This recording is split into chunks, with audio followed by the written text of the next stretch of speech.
Good afternoon student. संस्कार भारती की online classes में आपका स्वागत है। देखो, अपना एशिया महाद्वीप में मानसून है या जलवायु है वो चल रही थी, जिसमें मैंने आप लोगों को शरदकालीन मानसून है वो शुरू करवा रखा था। और उसके अंदर मैंने तापमान की जो स्थिति है, तापमान है किस तरीके से बढ़ता है, किस तरीके से घटता है, शरदकालीन मानसून के बारे में मैंने आप लोगों को समझाया है। किसका पढ़ रहे हैं? एशिया महाद्वीप के अंदर शीतकाल जो मानसून है उसके बारे में चर्चा है वो हो रही है। जिस तरीके से आपका ग्रीष्मकालीन मानसून है वो आपका शुरू हुआ था, उसी तरीके से आपका शरदकालीन मानसून है उसके अंदर भी आपकी दशाएं हैं देखने को मिलती हैं। तापमान से संबंधित है, वायु दाब से संबंधित है, उसके बाद में वायु की दिशाएं हैं, फिर आपका क्या है मानसून है वो किस रूप के अंदर आता है, कितनी वर्षा करता है, किस कारणों से वर्षा होती है, ये सारी बातें अपन अभी पढ़ेंगे। तो तापमान है वो मैंने आप लोगों को करवा दिया है कि क्या होता है कि आपका शरदकालीन मानसून के अंदर सबसे पहले अगर तापमान की बात करते हैं तो आपकी एशिया महाद्वीप के अंदर आपका जो उत्तरी क्षेत्र है, एशिया महाद्वीप का उत्तरी साइबेरिया वाला जो क्षेत्र है, वहां पे क्या होता है आपका तापमान पहले ही कम होता है, लेकिन जैसे ही सूर्य क्या है आपका मकर रेखा के ऊपर चमकता है तो क्या हो जाता है, सूर्य की किरणें क्या होती हैं आपकी मकर रेखा के ऊपर अधिक ताप प्राप्त होता है और कर्क रेखा के ऊपर एशिया महाद्वीप के उत्तरी भाग के अंदर ऑलरेडी तापमान है वो कम होता है, बर्फ जमी रहती है, लेकिन वहां पे क्या है शीतकालीन क्या बन जाता है आपका मानसून की आवागमन हो जाता है। मानसून का शरदकालीन मानसून का आगमन है वो शुरू हो जाता है। कौन से माह में शुरू होता है? अक्टूबर माह में स्टार्ट होता है।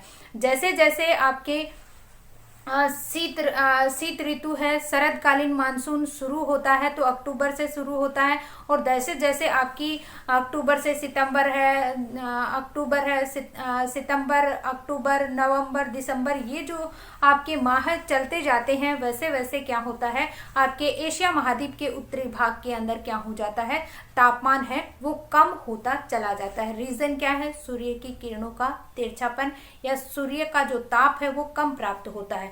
जब आपका ताप कम प्राप्त होगा तो यहाँ पे आपके उत्तरी भाग के अंदर तापमान तो कैसा होगा?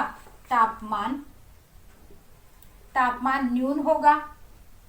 और वायु दाब कैसा होगा? वायु दाब आपका कैसा होगा? अधिक होगा या उच्च होगा। क्यों होगा? क्योंकि इस क्षेत्र के अंदर सूर्य की किरणें क्या हो रही हैं आपकी तिरछी हो रही हैं, तो तिरछी होने के कारण यहाँ पे ताप है वो कम प्राप्त होता है। साइबेरिया के अंदर क्या होता है? साइबेरिया क्षेत्र में शून्य तापमान मिलता है, लेकिन शून्य तापमान मिलता है, लेकिन जैसे ही सूर्य की स्थिति क्या हो जाती है दक्षिणी गोलार्ध में मकर रेखा के ऊपर जब चमकता है तो साइबेरिया के अंदर क्या हो जाता है तापमान गिरकर -50 डिग्री सेल्सियस तक भी पहुंच जाता है। क्यों पहुंच जाता है? वायु दाब उच्च होता है और आपका तापमान है कम होता है, जिसके कारण जैसे ही हवाएं चलती हैं तो ये क्या होती है शुष्क और ठंडी होती हैं। शुष्क और ठंडी हवाएं होती हैं जो क्या है तापमान को और अधिक गिरा देती हैं, जिसके कारण यहाँ पे साइबेरिया के अंदर क्या होता है आपका 50 डिग्री सेल्सियस -50 डिग्री सेल्सियस तापमान है वो देखने को मिलता है। अब अपन आगे शुरुआत करते हैं वायु दाब से। ठीक है, यहाँ तक आप लोगों को समझ में आ गया होगा। नहीं समझ में आए तो वीडियो को दोबारा से देख लेना। दूसरा है आपका वायु दाब। वायु दाब की स्थिति कैसे बनती है? जैसे मैंने आपको तापमान का बताया उसी का क्या हो जाएगा उल्टा हो जाएगा कि शीत ऋतु के प्रारंभ होते ही एशिया महाद्वीप में क्या हो जाता है तापमान है गिरना प्रारंभ हो जाता है, जिसके फलस्वरूप क्या होता है मध्य एशिया में क्या हो जाता है न्यून वायु दाब जो आपका ग्रीष्म ऋतु में बना हुआ था निम्न वायु दाब वो क्या हो जाता है धीरे धीरे बढ़ने लग जाता है, यानी कि परिवर्तित होने लग जाता है। आपका न्यून वायु दाब किस में परिवर्तित हो जाता है? उच्च वायुदाब क्षेत्रों में परिवर्तित हो जाता है। और जनवरी के महीने में क्या है, एशिया में अत्यधिक ठंड है, सर्दी है, वो शुरू हो जाती है। एशिया के मध्य भाग में क्या हो जाता है, उच्च वायुदाब केंद्रित हो जाता है, जहां पे आपका उच्च वायुदाब सबसे अधिक कितना मिलता है, 1036 मिली बार, 1036 मिली बार है वायुदाब है देखने को मिलता है। सबसे ज्यादा उच्च वायुदाब मिली बार है वो मिलता है। इस संभार रेखाओं के निकट क्या है, अंडाकार आकृति है वो दिखाई देती है, जिससे बाहर की ओर वायुदाब क्या होता है, आपका कम होता है। और एशिया महाद्वीप के मध्य में क्या हो जाता है, प्रति चक्रवात की उत्पत्ति होती है। किसके कारण, आपका वायुदाब क्या हो जाता है, इस क्षेत्र के अंदर आपका तापमान कम होगा तो वायुदाब उच्च होगा। वायुदाब जब उच्च होगा तो ये अंडाकार आकृति के अंदर घूमने लग जाती है, जिसके कारण बाहर का जो वायुदाब होता है वो तो आपका कम होता है, और अंदर का जो वायुदाब होता है वो उच्च होता है, जिसके कारण क्या है, प्रति चक्रवात की उत्पत्ति होती है। और ठीक समय में हिंद महासागर पर निम्न वायुदाब क्षेत्र स्थापित हो जाते हैं, जहां वायुदाब आपका 1012 मिलीबार देखने को मिलता है। जैसे साधारण तौर पे मैं आप लोगों को समझाऊं तो क्या होता है कि आपका जैसे उत्तरी साइबेरिया के अंदर मैंने आपको बताया कि तापमान यहाँ पे क्या होता है, कम होता है, तो वहां पे वायुदाब क्या होगा, उच्च होगा। तो हवा हमेशा किस ओर से चलती है, उच्च वायुदाब जहां पे होगा न्यून वायुदाब, तो हमेशा हवाओं की गति कहां से होगी, उच्च वायुदाब से निम्न वायुदाब। उच्च वायुदाब से निम्न वायुदाब की ओर हवाएं हैं वो चलती हैं, जिसके कारण यहाँ पे क्या हो जाता है, आपका उच्च वायुदाब है वो स्थापित रहता है, तापमान कम होता है, जिसके कारण यहाँ पे क्या हो जाता है, आंतरिक भाग में अंडाकार समताप रेखाएं बनती हैं। और इनके अंदर तो आंतरिक भाग में तो वायुदाब क्या होगा, उच्च होगा, और बाहर की ओर वायुदाब क्या होगा, कम होगा, जिससे स्थिति बनेगी प्रति चक्रवात की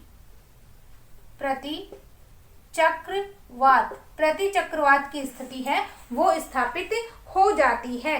ठीक है, तो इस तरीके से अगर वायुदाब की स्थिति देखते हैं तो इस वायुदाब की स्थिति है वो परिवर्तित हो जाती है, जिसके कारण एशिया के अंदर क्या हो जाता है, उच्च वायुदाब स्थापित होने के कारण यहाँ पे क्या हो जाता है, मध्य एशिया के अंदर आपका अत्यधिक जो तापमान है वो गिर जाता है, या कह सकते हैं बहुत ज्यादा ठंड है वो हो जाती है। तो बात कर लेते हैं वायुदाब की।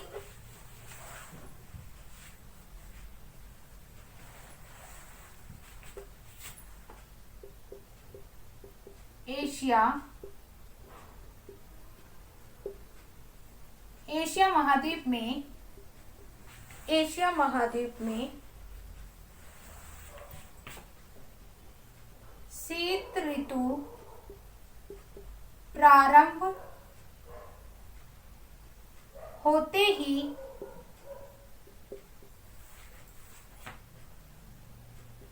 तापमान कम होने लगता है, तापमान कम होने लगता है। दूसरा, जहां वायुदाब निम्न होता है वहां धीरे धीरे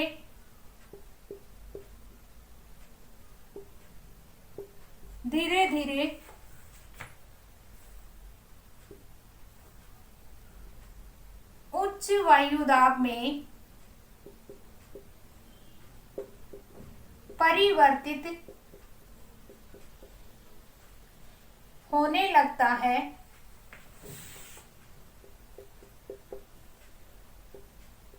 और जनवरी माह तक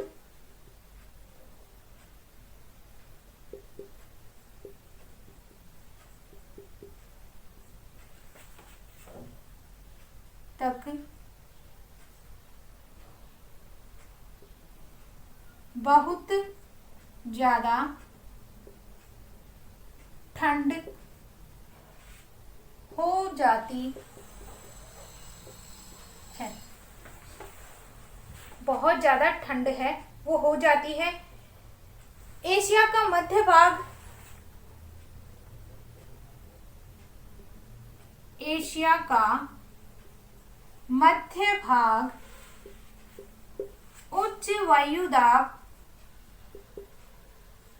का केंद्र बन जाता है। मध्य एशिया का मध्य भाग है वो उच्च वायुदाब का केंद्र बन जाता है। और यहाँ पे सबसे ज्यादा जो उच्च वायुदाब है वो कितना देखने को मिलता है? उच्च वायुदाब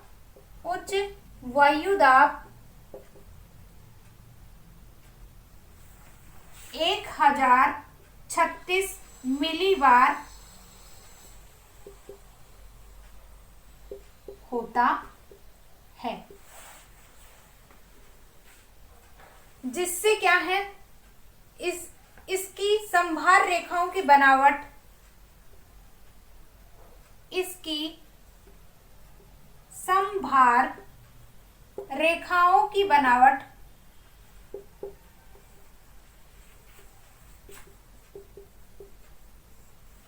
अंडाकार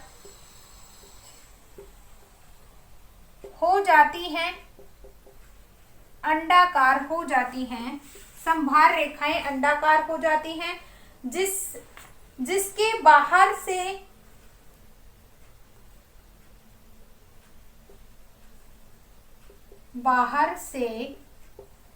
वायुदाब कम और जिसके बाहर से वायुदाब कम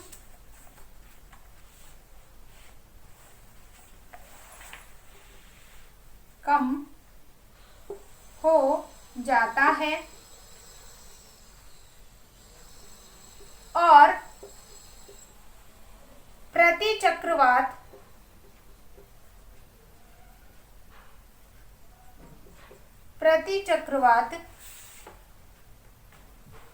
की उत्पत्ति होती है, प्रति चक्रवात की उत्पत्ति है वो हो जाती है। ठीक है। और ये स्थिति है वो कहाँ बनती है? हिंद महासागर पर निम्न वायुदाब क्षेत्र है स्थापित हो जाता है। हिंद महासागर में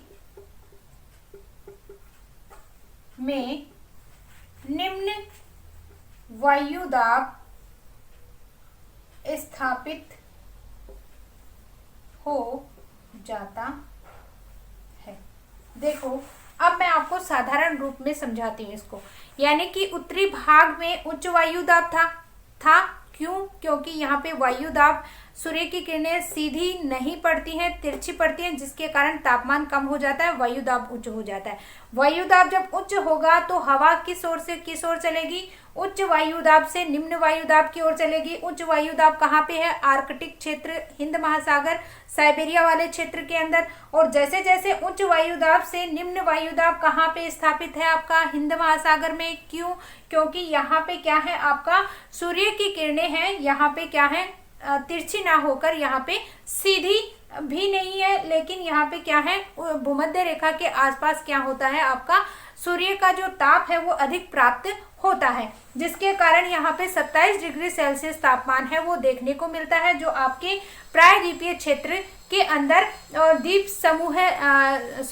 समूह जो क्षेत्र है वहां पे देखने को मिलता है। तो इन क्षेत्रों के अंदर जैसे जैसे अपन नीचे की ओर जाते हैं आपका क्या आ जाता है? हिंद महासागर। और हिंद महासागर में आपका क्या होता है? न्यून वायुदाब मिलता है। तो हमेशा जो हवाएं हैं वो उच्च वायुदाब से निम्न वायुदाब की ओर बहती हैं, जिसके कारण आपके शीतकालीन जो हवाएं हैं वो उनकी स्थिति है वो पैदा हो जाती है। अब बात कर लेते हैं वायु की दशाओं की।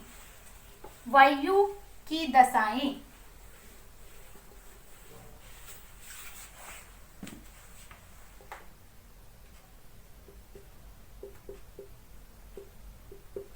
वायु की दशाएं किसमें? शरतकालीन मानसून के अंदर। शरद का देखो, शीतकालीन मानसून और इसकी क्या हो जाती है, विपरीत हो जाती है। आपकी ग्रीष्मकालीन मानसून के अंदर वायु की जो हवाओं की दिशाएं कैसे हो जाती हैं, आपकी हिंद महासागर से हवाएं हैं वो उठती हैं। क्यों उठती है? क्योंकि यहाँ पे क्या होता है, आपका वायु दाब उच्च पाया जाता है। कौन सी स्थिति में? ग्रीष्म ऋतु के अंदर।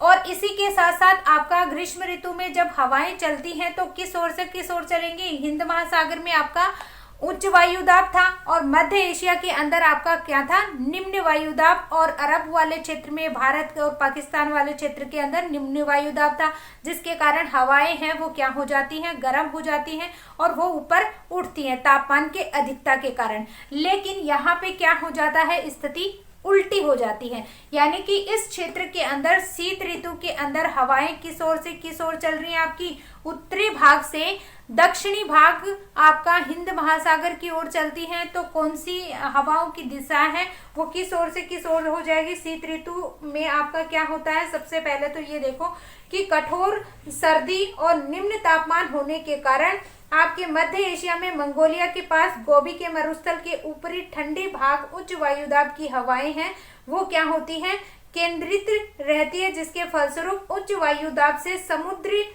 निम्न वायुदाब की ओर हवाएं हैं चलना शुरू कर देती हैं। इन हवाओं की दिशा स्थल से जल की ओर और महाद्वीपीय खंड से समुद्र की ओर होती हैं। ये हवाएं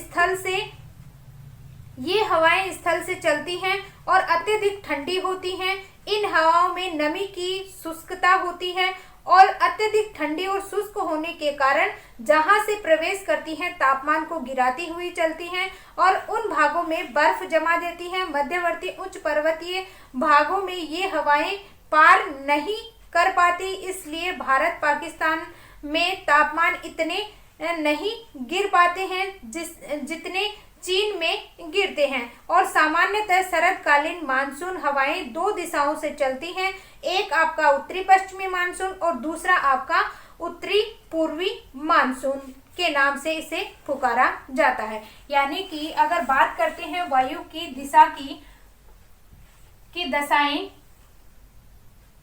वायु की दिशा दो रूपों में चलती है। पहली उत्तरी पश्चिमी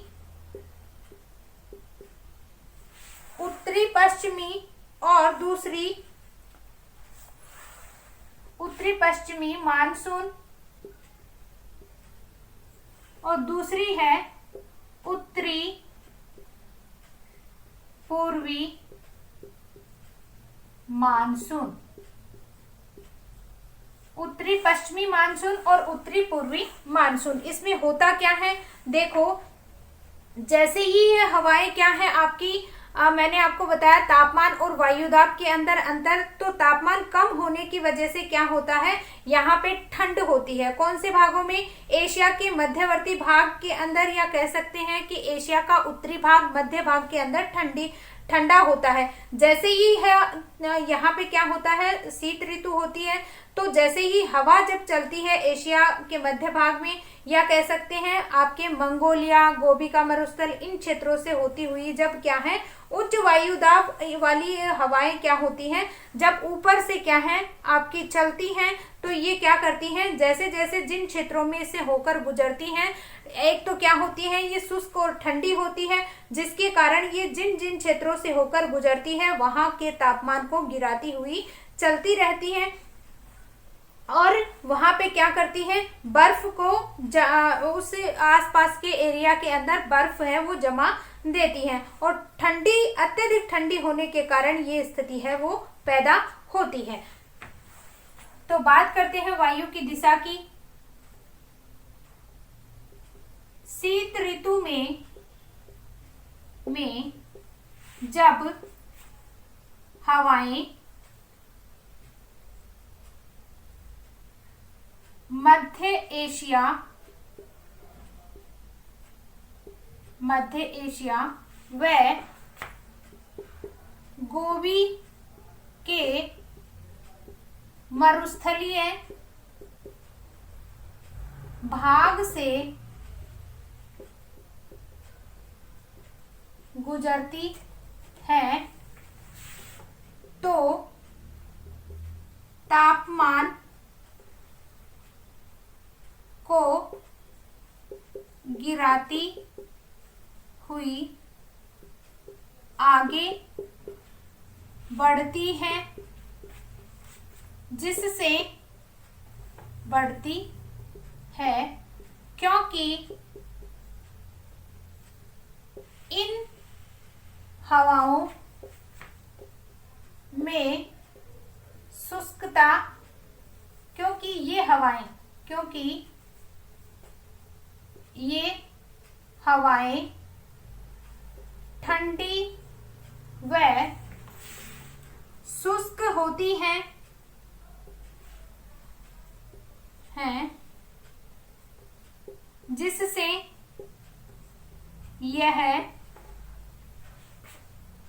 जिससे यह जिस भाग से गुजरती है वहां बर्फ को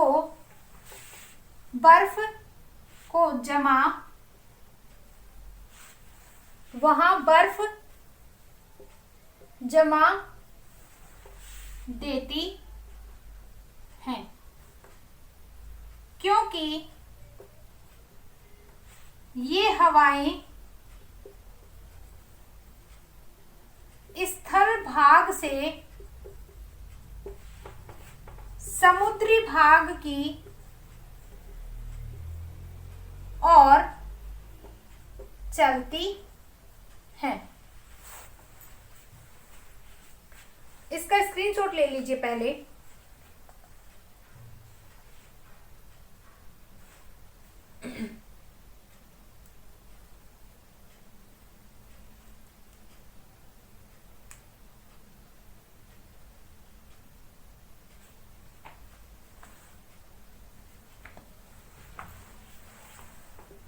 जिससे ये भाग क्या होता है, आपका स्थल भाग अत्यंत ठंडा हो जाता है या अत्यंत ठंडा होता है। कौन से काल में? शीतकाल के अंदर। तो इस तरीके से क्या है, आपके मध्यवर्ती भाग के अंदर जो पर्वत श्रेणियां हैं को ये हवाएं क्या है पार कर जाती हैं और पाकिस्तान और उसी के साथ भारत के अंदर तापमान को गिराती हुई आगे बढ़ती हैं। मध्यवर्ती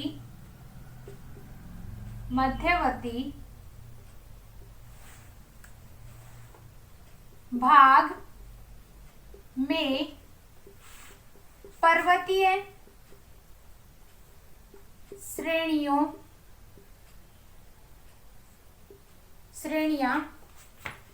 होने से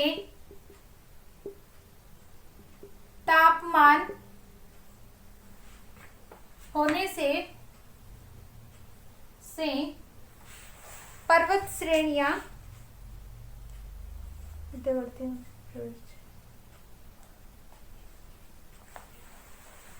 श्रेणियों को ये हवाएं पार कर जाती हैं और भारत पाकिस्तान में तापमान को गिरा देती है। और इस तरीके से क्या है, आपकी दो दिशाओं में ये शरदकालीन मानसून हवाएं हैं चलती हैं। कौन सी? एक तो उत्तरी पश्चिमी भाग से और दूसरी है आपकी उत्तरी पूर्वी भाग का मानसून। तो इस तरीके से दो हवाएं हैं वो चलती हैं। आगे आता है आपका शरदकालीन मानसून।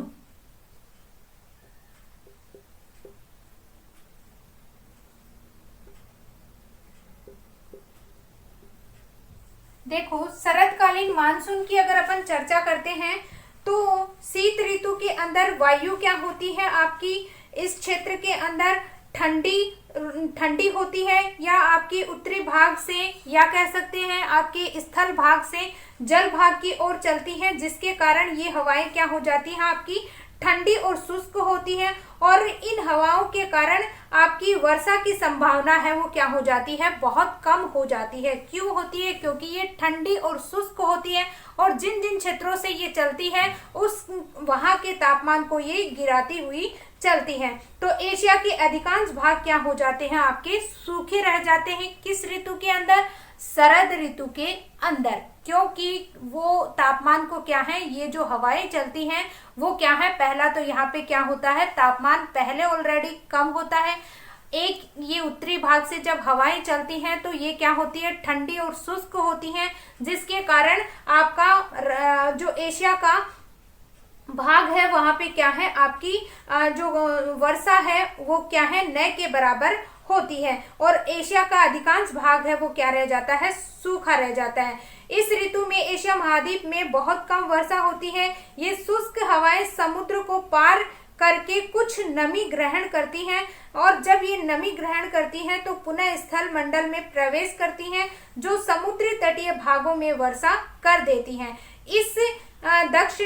इस प्रकार क्या है, दक्षिणी चीन, जापान तट, वियतनाम, फिलिपाइन द्वीप समूह, श्रीलंका, भारत का दक्षिणी पूर्वी तटीय क्षेत्र, वहां पे वर्षा करती हैं। और औसतन यहाँ पे क्या है, 75 सेंटीमीटर तक क्या है वर्षा है देखने को मिलती है। और इस क्षेत्रों में क्या होता है, फिर शीतोष्ण कटिबंधीय चक्रवात है वो देखने को मिलते हैं, जो आपका इजराइल है, लेबनान है, टर्की है, सीरिया है, जॉर्डन है के अंदर हो जाते हैं। और औसतन यहाँ पे वर्षा है 50 सेंटीमीटर देखने को मिलती है। और जो चक्रवातों की उत्पत्ति है भूमध्य सागर से होती है, और उत्तरी पश्चिमी साइबेरिया का कुछ भाग पछुआ हवाओं की पेटियों से चक्रवात द्वारा बर्फ के रूप में वर्षा करता है। तो इस तरीके से एशिया महाद्वीप है वो क्या है, एशिया का समस्त स्थल खंड है वो क्या है आपका शुष्क और वर्षा से क्या रह जाता है, वंचित रह जाता है। कौन से ऋतु के अंदर? शीत ऋतु के अंदर।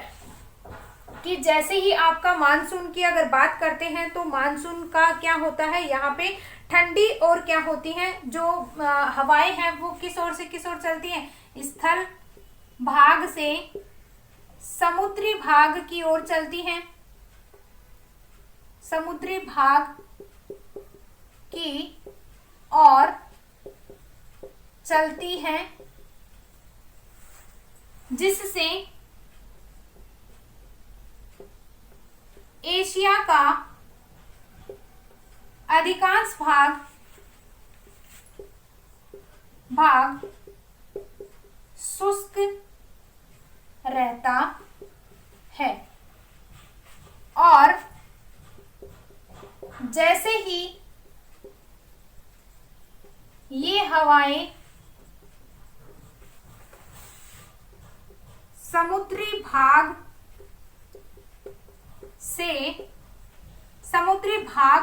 में प्रवेश करती हैं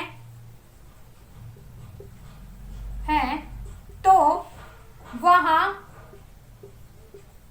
नमी प्राप्त करने से कुछ क्षेत्रों में नमी प्राप्त करने से जब ये वापस लौटती है तो ये वर्षा करती है। और वर्षा में कौन कौन से स्थान आते हैं जब ये लौटती हैं? तो स्थल भाग की ओर लौटती हैं, और लौटने के कारण कौन से भागों के अंदर वर्षा करती हैं? समुद्री तटीय भागों पर क्या है ये वर्षा करती हैं।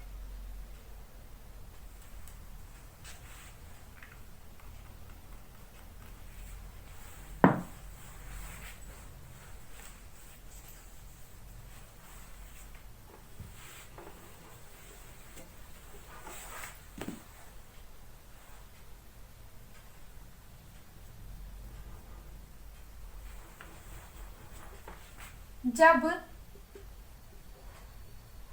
स्थल खंड की ओर आती हैं तो पहले समुद्र तटीय भागों पर वर्षा करती हुई आगे बढ़ती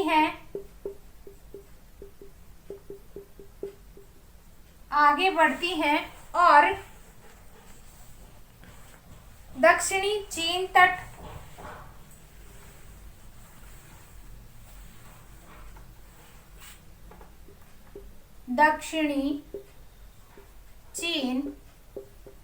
तट व जापान तट व उसी के साथ साथ श्रीलंका,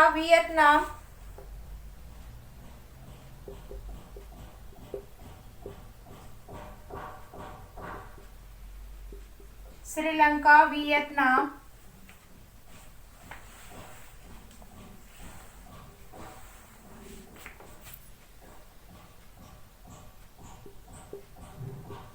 फिलीपाइन, भारत का दक्षिणी चेन्नई, भारत का दक्षिणी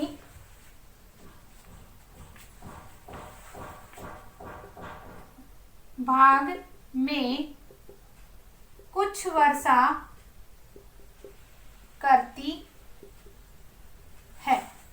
वर्षा करती है और लगभग यहाँ पे वर्षा का कितना सेंटीमीटर वर्षा होती है, जिसका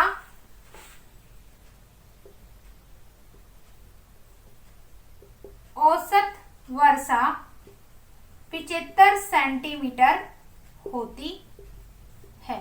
औसतन जिसका औसत वर्षा 75 सेंटीमीटर तक देखने को मिलती है और कुछ भागों में शीतोष्ण कटिबंधीय चक्रवात भी देखने को मिलते हैं।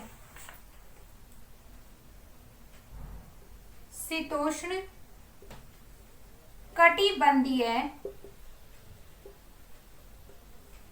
चक्रवात देखने को मिलते हैं, जैसे लेबनान,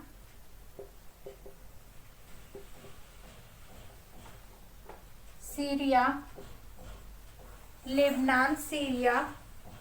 जॉर्डन, टर्की।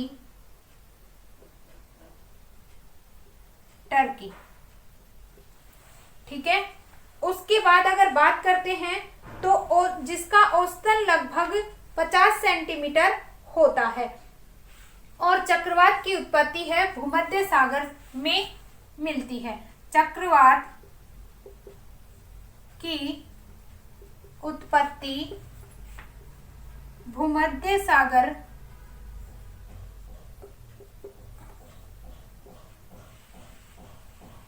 मिलती है और इस तरीके से आपका शरदकालीन मानसून की उत्पत्ति है वो होती है। देखो शॉर्ट में मैं आपको बता देती हूँ कि शरदकालीन मानसून है वो किस प्रकार से उत्पत्ति होती है या आता है। सबसे पहले बात करते हैं तापमान की। तो तापमान उत्तरी भाग के अंदर क्या होता है, आपका कम होता है, जिसके कारण वायु दाब क्या होता है, आपका उच्च होता है। तो जो हवाएं हैं वो किस ओर से किस ओर चलेंगी, आपकी तापमान तो क्या हो गया, उसके बाद में वायु दाब आता है। वायु दाब आपका क्या होगा, उच्च होगा। वायु दाब जैसे ही आपका उच्च होगा तो हवाएं किस ओर से किस ओर चलेंगी, उच्च वायु दाब से निम्न वायु दाब की ओर। तो हवाएं जैसे ही आपकी उत्तरी भाग से जब निकलती हैं तो दो भागों के अंदर विभाजित होती हैं।